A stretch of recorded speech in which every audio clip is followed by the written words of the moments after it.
কোরবানিটা গেলে এই যে এত হুড়োহুড়ি লাফালাফি দাবাদাবি চলছে, যদি বলেন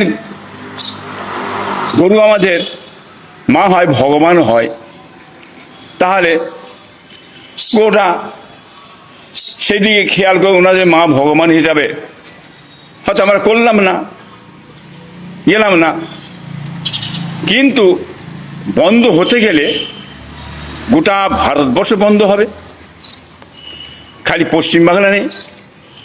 এবং এই গরুটা যদি ভগবান হয়, যদি মা হয়, তাহলে 14 বছর বয়স হয়ে গেলে তাহলে আইন আছে, আইন করে তাকে জবাই করো, তাকে খাদ্যতে ফেলে দাও। কি মানে এটা কোন আইনের কথা? এ কি ধরনের বক্তব্য কথা? ভগবানকে তাহলে বয়স হয়ে গেল।